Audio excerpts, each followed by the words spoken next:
बिस्मिल्लाहिर्रहमानिर्रहीम। आज दिन है सोमवार का और फरवरी की 26 तारीख है। 2024 का साल है। पाकिस्तान में 8 फरवरी को इंतखाबात हुए। उसके बाद हुकूमत साजी का तेज़ी के साथ अमल जारी है।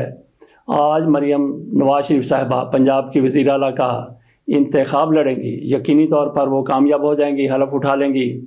पाकिस्तान में आज के बाद मरियम नवाज शरीफ साहिबा के पाकिस्तान के वज़ीर आला बनने के बाद वो पहली पाकिस्तान की ख़ातून वज़ीर आला हैं। पंजाब की मरियम नवाज शरीफ साहिबा वज़ीर आला बनेंगी तो पाकिस्तान में कौन सा लॉ होगा? पाकिस्तान में कभी मार्शल लॉ भी हुआ करता था, पंजाब की हद तक पाकिस्तान में मरियम लॉ होगा। बिल्कुल उसी तरह का लॉ, जिस तरह मार्शल लॉ होता है उस तरह का मरियम नवाज शरीफ साहिबा अपने मुखालफिन को बर्दाश्त नहीं करती। मरियम नवाज शरीफ साहिबा के बस में हो तो इनकी मुखालफिन की लाशों पर चलकर वो हलफ उठाएं। मरियम नवाज शरीफ साहिबा ने आते ही क्या सलामी ली? इमरान रियाज खान को गिरफ्तार किया गया। इमरान रियाज खान मुस्लिम लीग नून के हवाले से जो कुछ कहते हैं वो सब के सामने है। मरियम नवाज शरीफ साहिबा की शायद ये ख्वाहिश थी, इसके अलावा मरियम नवाज शरीफ साहिबा की कुछ ख़वातीन के हवाले से भी ख्वाहिश थी कि उनको जेल में रखना है, जेल से बाहर उनको नहीं आने देना।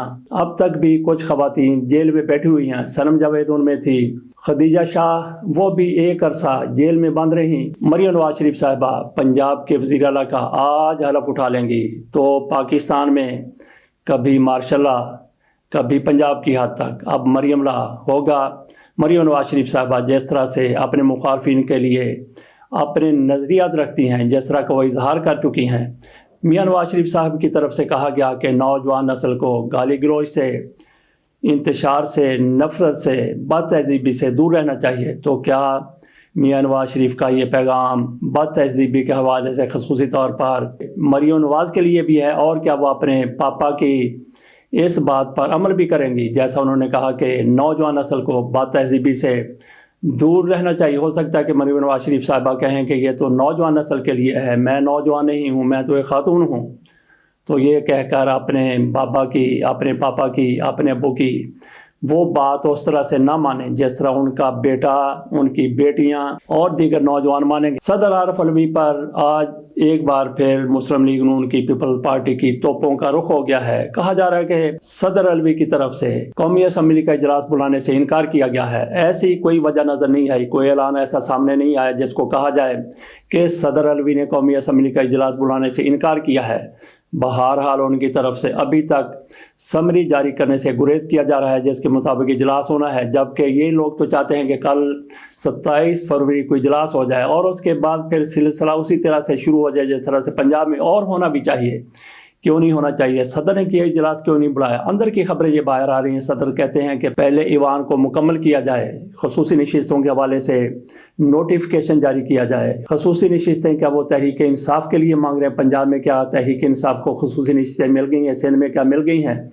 इसी तरह से उन्होंने तो सिर्फ बात किया कि खसूसी नशिस्तों का ऐलान किया जाए, खसूसी नशिस्तों का ऐलान कर दिया जाए जिसके हिस्से में जितनी आती हैं अगर PTI को देनी है नहीं देनी वो भी बात सामने आ जाएगी। सदर का एक मामूली सा मुतालबा है, मुतालबा भी उनकी तरफ से नहीं किया गया बल्कि ये ज़राए के हवाले से खबरें बाहर आ रही, हो सकता है कि उन्होंने ऐसा मुतालबा ना किया हो। बहरहाल उनके पास 15 रोज़ का वक्त है, 15 रोज़ इजलास को डिले कर सकते हैं, लेकिन उनकी तरफ से इनकार नहीं किया गया। दूसरी तरफ मुस्लिम लीग ने उनकी तोपों को रखे वाले सदर की तरफ हो गया है। इसहाक डार की तरफ से कहा गया कि अगर सदर इजलास नहीं बुलाते तो स्पीकर के पास इख्तियार है और अता साहब वो कहाँ उतरे, कहाँ चढ़े, वो भी सदर के हवाले से किरदार कुशी वाली बातें कर रहे हैं। मुस्लिम लीग नून पूरी की पूरी सदर के हवाले से यही कुछ कह रही है कि सदर ने अपना आईनी किरदार अदा नहीं किया। इरफान सिद्दीकी साहब की तरफ से तो ये कहा कि इसके नाम लिया कि अलवी साहब ने कभी भी गैर जानबदाना किरदार अदा नहीं किया। ये इरफान सिद्दीकी साहब की तरफ से कहा गया है। बहरहाल सदर साहब इजलास बुलाते हैं या नहीं बुलाते, अगर वो नहीं बुलाते तो फिर भी कोई ना कोई उनको रीज़न देना होगी कि वो इजलास क्यों नहीं बुला रहे। वैसे तो पता है कि होना क्या है, तो सदर अलवी साहब को इजलास बुला ही लेना चाहिए इनकी ख्वाहिश के मुताबिक। सवाल यहाँ पे ये पैदा होता है क्या सदर अलवी साहब की तरफ से जो गुरेज किया जा रहा है वो असूली गुरेज है या फिर इना का मसला है या फिर उन पर किसी किस्म का दबाव है? तहरीक इंसाफ वाले भी उन पर एतमाद करने के लिए तैयार नहीं हैं और बाकी पार्टियाँ जो हुकूमत में आ रही हैं वो तो उनके ख़िलाफ़ आखिरी हद तक भी उनकी किरदार कुशी के हवाले से جا رہی ہیں، جا چکی ہیں، آئندہ بھی شاید وہ کوئی کسر نہ چھوڑیں۔ MQM کی طرف سے ایک تڑی مڑی تڑی لگائی گئی ہے۔ ان کی طرف سے کہا گیا ہے کہ ہم اپوزیشن میں بیٹھ سکتے ہیں، ہمارے لیے آپشن ہے اگر ہمارا مطالبہ نہ مانا گیا۔ مطالبہ ان کا کیا ہے کہ ٹسوری کو گورنر کے طور پر جاری رکھا جائے، انہیں کو گورنر رہنے دیا جائے، نہیں تو ہو سکتا ہے کہ ہم اپوزیشن میں بیٹھ جائیں۔ خدا کے بندو، جو لوگ آپ کو کامیاب کر کے لائے ہیں ان کا آپ کی دم کے اوپر پاؤں ہے، کیسے انکار کرو گے؟